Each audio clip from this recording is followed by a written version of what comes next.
तो hello guys, सबका स्वागत है मेरे चैनल पर जिसका नाम है Hindi book insider Hindi tales.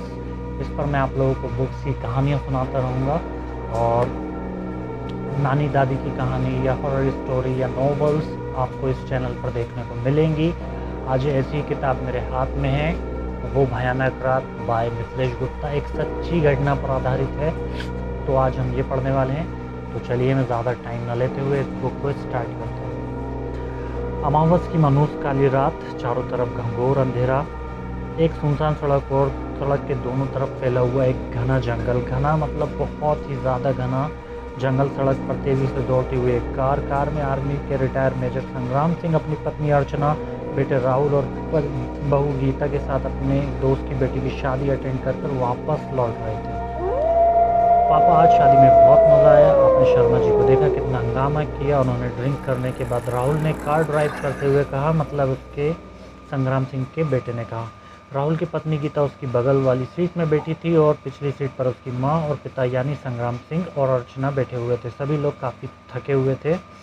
बेटा, आजकल ये सब चीज़ें शादी और पार्टी में मामूली बात हो गई हैं, संग्राम सिंह ने राहुल की बात का जवाब दिया। जहाँ बाप और बेटे की गुफ्तगू में लगे थे, वहीं संग्राम सिंह की पत्नी अर्चना किसी और ही विचारों में खोई हुई थी।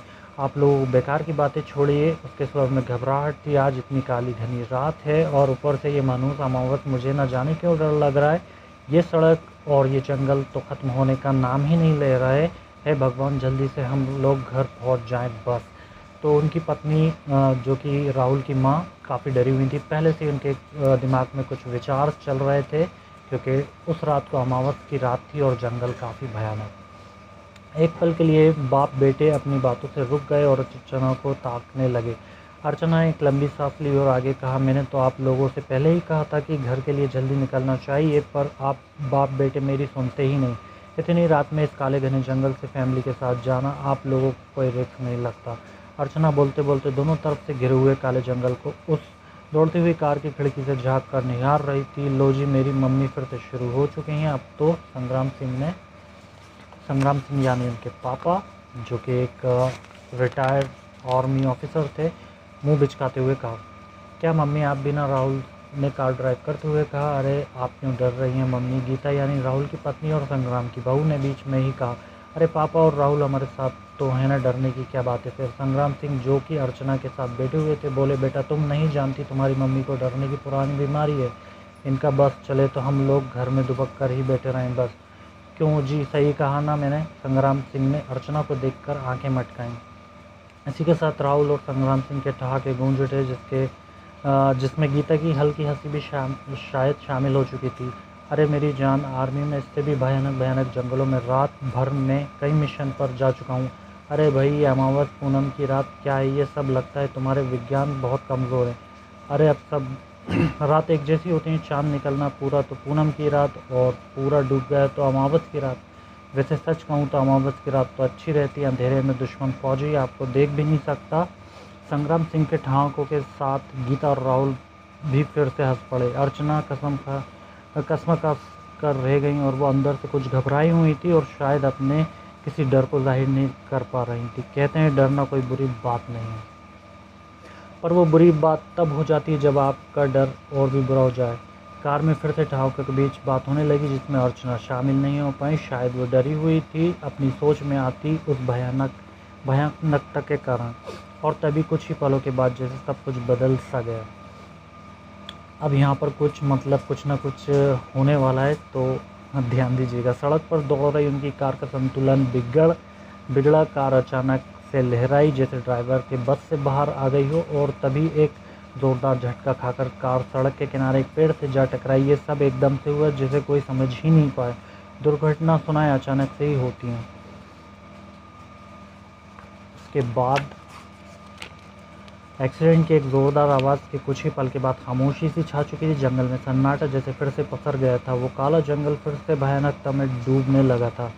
उस भयानक टक्कर के बाद कार बंद हो चुकी थी। थोड़ी देर बाद राहुल, जो कि कार चला रहा था, संभलते हुए कार से बाहर आ चुका था और दूसरी तरफ कार का दरवाज़ा खोलने की कोशिश करने लगा। मम्मी, पापा, गीता, आप लोग तो ठीक है ना? जल्दी कार से बाहर आइए। राहुल ने कार का दरवाज़ा खोला और कार से निकलकर बाकी सभी को बाहर निकालने लगा। कार किसी पेड़ से टकरा गई थी। कुछ ही समय बाद सब लोग कार से बाहर आ चुके थे। राहुल संग्राम सिंह अपना घुटना पकड़कर करारते हुए बोले, अर्चना और गीता को कोई ख़ास चोट नहीं आई थी। क्या हुआ था बेटा, गाड़ी से कुछ टकराया था क्या? पता नहीं, ऐसा ही कुछ एहसास हुआ था, राहुल ने घबराई हुई आवाज़ में कहा। क्या मतलब, सच में कोई टकराया था? पापा पता नहीं, मुझे तो हम बातें कर रहे थे और अचानक ऐसा लगा जैसे कोई चीज़ सड़क पर थी जो कार से टकराई और ये दुर्घटना हो गई। राहुल संग्राम सिंह को खड़े होने में मदद करते हुए बोला, सच तो यह है, घबराया तो वो भी था। भगवान का लाख लाख शुक्र है, हम सब ठीक हैं। अर्चना का हाथ पकड़कर बोली। किसी को भी कोई ख़ास चोट नहीं आई थी। उनके पीछे और आगे भी काला सन्नाटा से भरा हुआ जंगल और जंगल में अंधेरी सड़क नज़र आ रही थी। संग्राम सिंह ने पलटकर सड़क की तरफ देखा, पर सड़क पर उसे कोई भी दिखाई नहीं दिया। सड़क पर कोई था? मैं समझा नहीं बेटा, सड़क पर तो कोई भी नहीं दिखाई दे रहा, ना ही आसपास कोई परछाई। फिर तुम टकराए किस चीज़ से? मतलब कार किसी चीज़ से टकराई थी, संग्राम सिंह ने राहुल को अजीब तरह से घूरते हुए कहा। राहुल का चेहरा घबराहट से लाल हो चुका था, जो कि कार जलती हुई इंडिकेटर में रह रहकर दिख रहा था। पता नहीं पापा, ऐसा लगा कोई था सड़क पर, लेकिन मुझे कोई दिखाई नहीं लगता। ऐसा लगा जैसे कोई अचानक से कार के सामने आया होगा। मुझे कुछ ठीक से याद नहीं आ रहा पापा, पर उसे बचाने के साथ ही ये सब हुआ।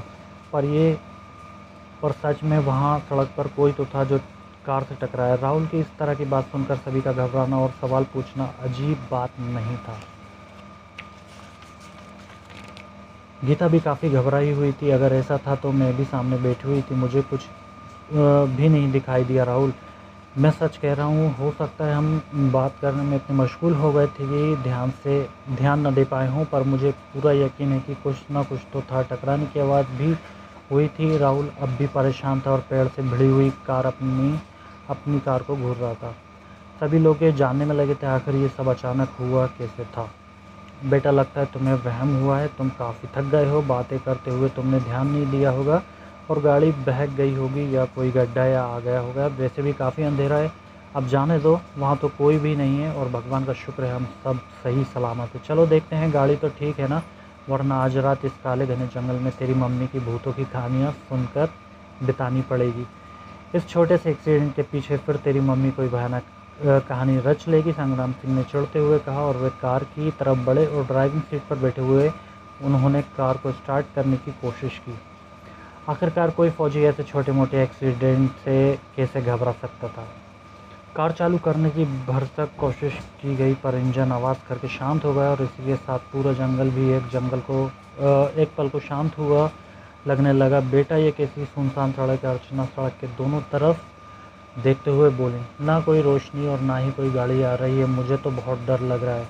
अर्चना शायद उस कहानी को रचने लगी थी जिसका जिक्र अभी संग्राम सिंह ने किया था। अरे मम्मी, आपने ही तो कहा था आज अमावस की रात है तो अंधेरा तो होगा ही, और वैसे भी ऐसे जंगल में रोड लाइट्स तो होती नहीं है ना मम्मी, प्लीज़ ये सब सोचना बंद करो, राहुल ने कहा, क्योंकि वो जानता था अर्चना के डरे हुए बर्ताव को और भी समय वहाँ से निकलने का था, इन कहानियों का नहीं। तभी संग्राम सिंह ने कार स्टार्ट हो गई और वो कार को रिवर्स गियर में डालकर पीछे सड़क पर ले आए। राहुल, अर्चना और गीता को कार की तरफ लेकर आया। चलो सब गाड़ी में बैठ जाओ फटाफट। शुक्र है बोनट और हेडलाइट्स के अलावा सब कुछ ठीक है और गाड़ी स्टार्ट भी हो गई है। वाकई कार को ज़्यादा नुकसान नहीं हुआ था और अब कार स्टार्ट हो चुकी थी। संग्राम सिंह ऐसे मुस्कुराए जैसे डूबते हुए इंसान को नाव मिल गई हो, वो भी पूरी की पूरी, और अब नाव में उन्हें अपनी फैमिली को जंगल पार कराना था। भगवान का लाख लाख शुक्र है जो गाड़ी चालू हो गई, अर्चना ने हाथ जोड़कर कहा। अर्चना संग्राम सिंह के साथ आगे की सीट पर बैठ गई और इस बार राहुल और उनकी पत्नी पीछे की सीट पर बैठे। उस घने जंगल की दशा ऐसी थी कि कोई भी वहाँ से जल्दी ही निकलना चाहेगा। तो काफ़ी, एक तो अमावस की रात और जंगल बहुत ही घना, जैसा कि अभी हम लोग समझ पा रहे हैं। तो आगे कंटिन्यू करता हूँ। गाड़ी वापस सड़क पर थी। बीचों बीच जंगल के सन्नाटे में इंजन की गुनगुन आवाज़ किसी जानवर की गुर्राहट की तरह गूंज रही थी। तभी राहुल ने पूछा, क्या हुआ पापा? गाड़ी चालू करके अब आप किसका इंतज़ार कर रहे हैं? चलिए गाड़ी निकालिए यहाँ से। कोशिश तो कर रहा हूँ बेटा, पर न जाने क्यों ऐसा लग रहा है कि कार आगे नहीं बढ़ पा रही। ऐसा लग रहा है जैसे गाड़ी आगे बढ़ना नहीं चाहती, कुछ समझ नहीं आ रहा है। मैं पूरी कोशिश तो कर रहा हूँ, गियर डाला हुआ है, एक्सीलेटर भी दबा रहा हूँ, पर अभी तो सब ठीक ही लग रहा था। अब देखो तो सही अचानक मुझे तो लगता है कार में कोई गड़बड़ी हो गई होगी पापा। अरे इतने ज़ोर से पेड़ से टकराई जो थी। आप रुकिए, मैं बाहर जाकर देखता हूँ, शायद कोई प्रॉब्लम हो, राहुल ने कहा।